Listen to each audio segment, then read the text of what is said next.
Compost tea is the most efficient way to blast your soil with beneficial biology. We're going to cover that on today's video. My name is Steve Churchill. I own the Urban Worm Company.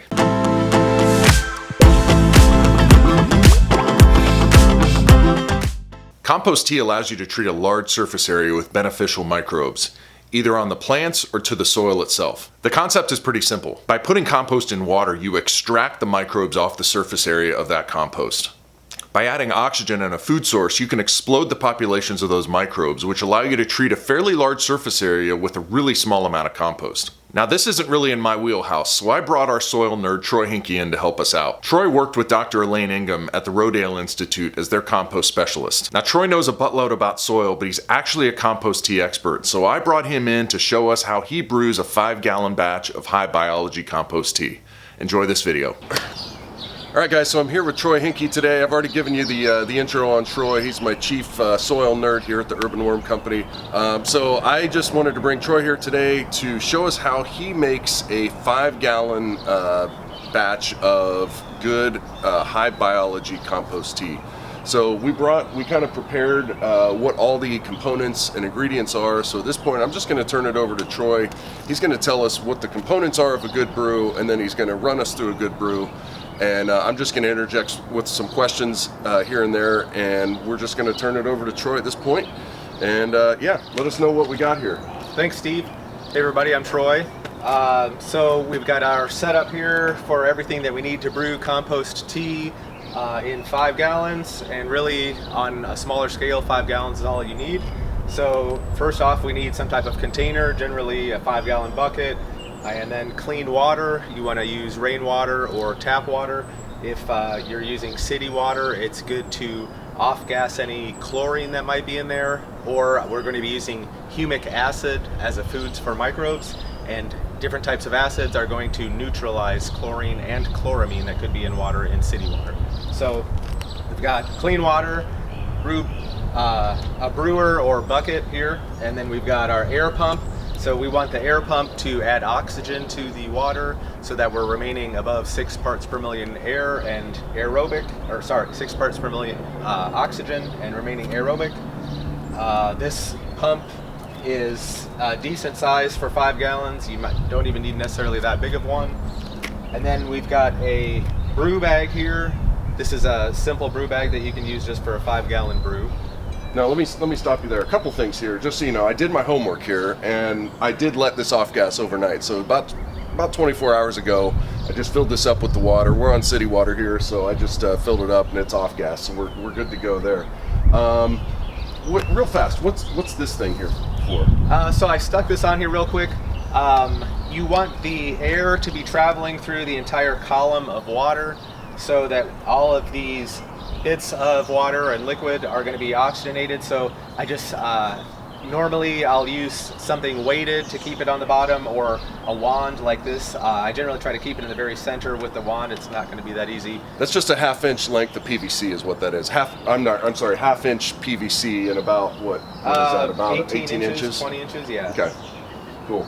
The other thing here too is this is a normal brew bag like you might buy from Earth Fort or other kind of compost tea brewing outfits, but Troy has a much simpler brew bag, and it's going to be much cheaper too if all you're doing is a brew every now and then. So can you talk about what that thing actually is? Sure, yeah. Looks like a hairnet, but I know that's not what it is. So we both got different brew bags here. This one's about $35. I think the ones he's holding there is about $50. Those are going to be rather expensive.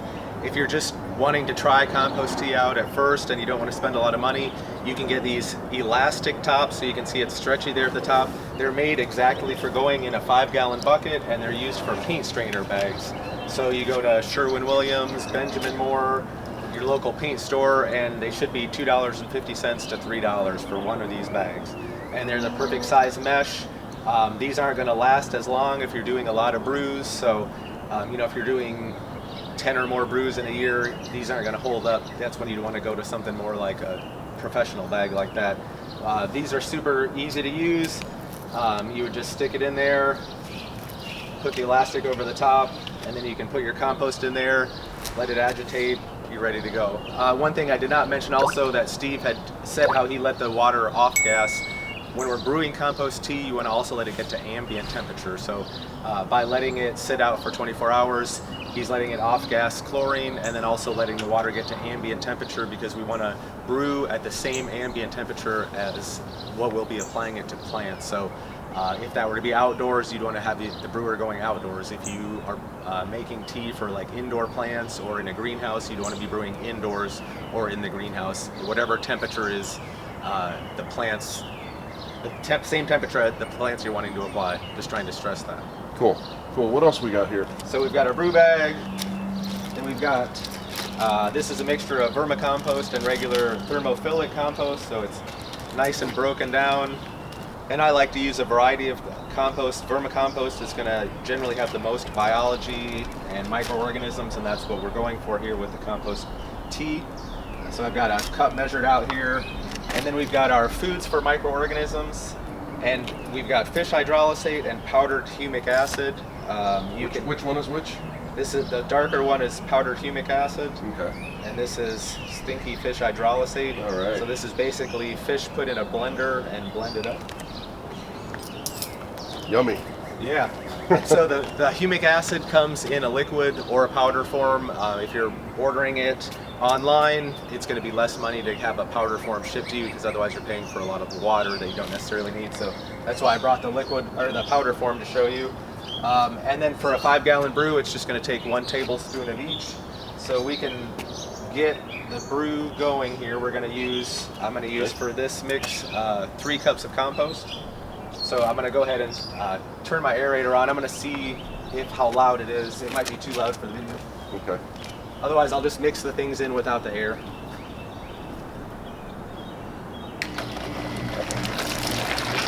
Dump a little water out.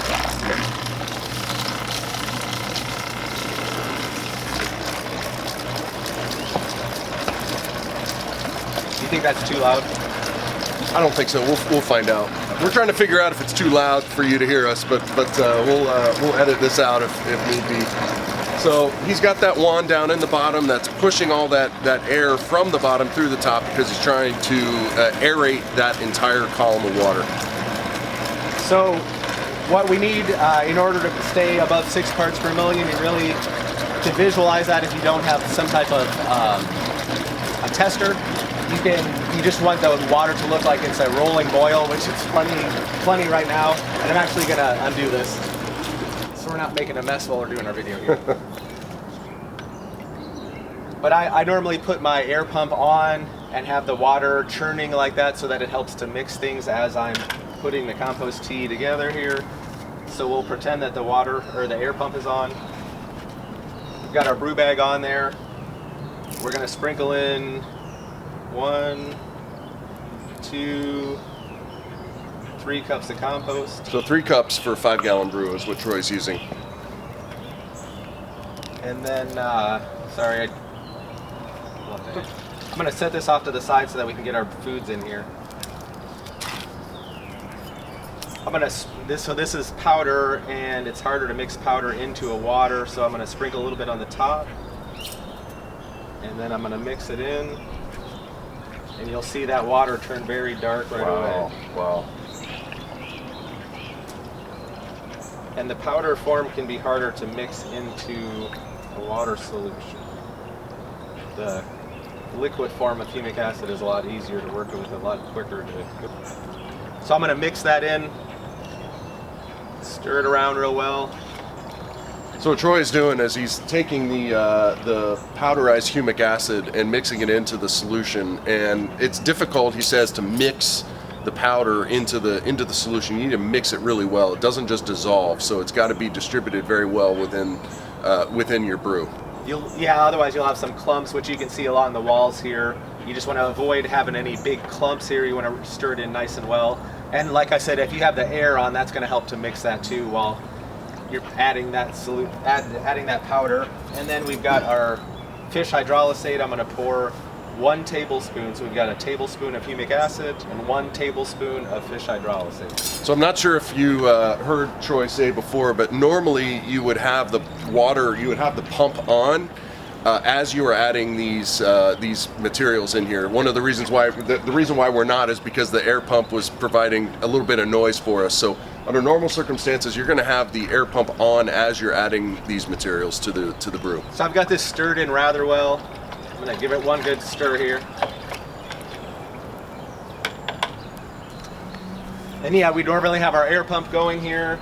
We got our compost in there. Lower the brew bag. And then you want to spend a few minutes reaching in, and what I'm doing with my hand is grabbing onto the compost, kind of squeezing it, working it with my hand, trying to get any aggregates broken up, any clumps broken up. Yes, he's just breaking up these clumps in order to increase the surface area and just take all those little aggregates and break them down into something smaller. So then you're also getting more fine particles into your solution here, into your compost tea. For when you take this out of here, you're going to have a lot of tiny particles that are floating around in there. And when I have other bigger brews even, I'll normally kind of massage the outside of the bag like this and squeeze it, massage it, get everything worked out real well. And I'll spend 3 minutes doing this, 5 minutes doing this. But for now, I'm not going to spend that long doing it. All right, so we've got our clean water, we've got our foods for microorganisms added. So the fishydrolysate is going to be food for fungi and bacteria. There's going to be a lot of stuff in there that both fungi and bacteria are going to feed on. And then our powdered humic acid here, that's going to be mainly food for fungi that fungi are going to feed off of. And it's going to have a lot, sorry, I'm not facing the camera. It's going to have a lot of other functions within the soil. It'll help plants to take up nutrients.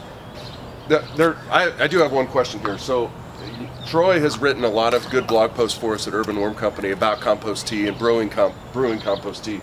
The one thing, as I understand it, is that during this brew, the microbes that we are actually growing most of are bacteria. Those are the ones that are going to be reproducing the most, right? Correct, yes. So why do we have a fungal food in the tea? We have a fungal food in the tea because when, I'm going to step off camera here and grab something real quick. We'll get a close-up of this, and I can kind of put it a close-up to you here. So you can see those white mycelium, that's fungal hyphae. Microscopic bits of that in our solution now that you can't see with the naked eye. You can see these because they've overlapped and grown so much. So these are tons and tons of little microscopic threads that have grown on top of each other, and that's how it's visible to us now. But we've got all kinds of tiny little microscopic chunks of fungal hyphae that are floating in here that they're not necessarily going to grow in the solution, but once we get them out onto plant surfaces or soil or organic matter, that food's going to help them to take off and give them something to use for energy to grow onto new surfaces. And then they'll start to take over, like wood chips in your garden, and it'll help to break down woodier matter, things with more cellulose and lignin, and then make nutrients from that stuff available to plants in your garden. So we are doing this more for the benefit after application, not during the brew, right? Correct. We're not trying to, fungi don't reproduce quickly enough, neither do nematodes, in a brew. So the point of having some of these foods that are more fungal foods are to encourage that reproduction after application. Yeah, so a lot of people, when they think of compost or compost tea, they think it's strictly like a fertilizer and it's providing nutrients, which it is, but what are providing those nutrients are the microorganisms, and we really need to understand that it's the microorganisms that are doing the work. So by putting compost into water, we're extracting all these tiny microscopic beings off of the surfaces of the compost and into the water. So, say we're pulling off 1,000 microorganisms, like 500 bacteria, 500 fungi, and we're trying to turn that 500 bacteria into 5 million bacteria. So by adding air and letting it sit for a period of time, we're going to brew it and let it kind of ferment, is what some people refer to it. It's not any type of fermentation process. That's why we call it brewing. And through that time, we're going to let those bacteria repopulate and repopulate, so they're going to double, and then that population's going to double, and then that population's going to double, and by their doubling, the predators that eat bacteria, which is going to be protozoa, they're going to pick up in population. So we're going to gain in populations of bacteria, and then their predators are also going to gain in numbers. If you build them, they will come? Yes. Yeah. One thing Troy wrote in his post is that the brew time depends on the temperature where it is. So right now it's probably about 70, 75 degrees. How long do you think that this will end up brewing? Probably keep it on air for 48 hours, 36 to 48 hours, yeah. Okay. So the colder it is out, the more oxygen is available in the water, and the less active microorganisms are going to be. I'll repeat that. When it's colder out, there's more oxygen in the water, and there's less activity from microorganisms. So it's going to take longer for them to get up to population, and there's also more oxygen available for them to use. But as it heats up, so in the middle of the summertime when we have extremely hot temperatures, there's less oxygen available in the water, but we've got a lot of activity with microorganisms. So in very hot temperatures, you're going to have, quickly get up to high populations, but there's less oxygen, so it's going to be a lot shorter brew time because you've got such a population boom, but they're also using up the oxygen, so then you want to stick in the summertime to 12 to 24 hours depending on where you're at. That's for temperate climates. Okay, so should we just get the brew going? And Sure, yeah. Yeah, all right. So I'm just going to go ahead and stick this bad boy in here. Before you stick it in the water, I was going to say one thing. It was so normally to keep this tube clean, you want to turn the air on before we put this in the water. So I'm going to plug that in, because then we have air coming out of there and you won't have any dirty stuff getting up into your tube. Cool. So he's saying turn the air pump on first and then turn the water on. That way you don't get the gunk from what's inside your compost tea brew up inside your pipe. Just so you know, this is a 3/8 inch flexible pipe, and you can get it pretty much at any hardware store on Amazon. Yeah, 3/8 inch braided air hose is what it's specifically called. And like I said, this is plenty of air churning over there, so much so that it's kind of spilling out. That's what it's going to look like brewing. You'll just let this sit for in the springtime here. I said 48 hours. If you're ever going to air on less time. So if you think that Troy said in the springtime at these temperatures I should brew for 48 hours, but I'm not sure, stick to a shorter time. So just brew for 24 hours. So there's something also called an extract, where you're not adding foods, you're just putting compost in water. Basically just getting any microorganisms in the water is going to be beneficial. By getting these populations up so high, we're making more like of a concentrate where you're getting just tons and tons of microorganisms out over soils and plants. Now, this thing after a while is going to start foaming, right? Will it start foaming? Usually I don't get foam because most people who are getting to some type of foam on there, it's because they're using a good amount, like too many foods in the brew, and so that like a fishydrolysate. If you can see how thick this stuff is when he shows the close-up, if you were to stick a straw in there, stick this floor in there, it would just start bubbling up like when you blow into your milk glass. Okay. And that's generally what it is the proteins that are. So we should not see foam out of this brew, probably. No, if you do, it's not going to be a big deal, and it's not any indication of it being done or anything like that. A lot of YouTubers think that foam has some type of indication of like doneness, or that means it's ready. It really has no indication other than probably use too much foods, especially like a fishydrolysate. All right, one thing that Troy doesn't use is bubble stones in compost tea brewing. So can you just explain real fast why you don't use any bubble stones? Yeah, so a lot of times people have air stones on the ends of 1/4 inch air pipes, and most people who are using them for compost tea basically use the air stones just to simply weight the tubing down to the bottom. Those air stones are very porous. They're made of stone or wood, and they've got just tons of tiny little pores that are going to soak up all that sticky foods and all these microorganisms. So you're not going to be able to get the air stones clean, and after the first use, it's just going to be clogged up with all this bacteria and sticky gunk that are going to breed and most likely create a biofilm that can breed anaerobic microorganisms. And if you continue using those air stones and you've got a bunch of anaerobic bacteria that are up inside of there, you're going to be introducing this anaerobic bacteria into your brews and could be causing some issues. Gotcha. Okay, so we're pretty much done here, right? Yeah, the one other thing I meant to mention is with when you're purchasing an air pump, you want to go, so these things are normally rated as gallons per minute, I'm sorry, liters per minute. And so you'll look at like the end of this, or when you're buying in the box, it'll say an output and then it'll say liters per minute. So you generally want to go with the same liters per minute as the gallons that you're brewing. So a 5-gallon brew would require 5 liters per minute or around there.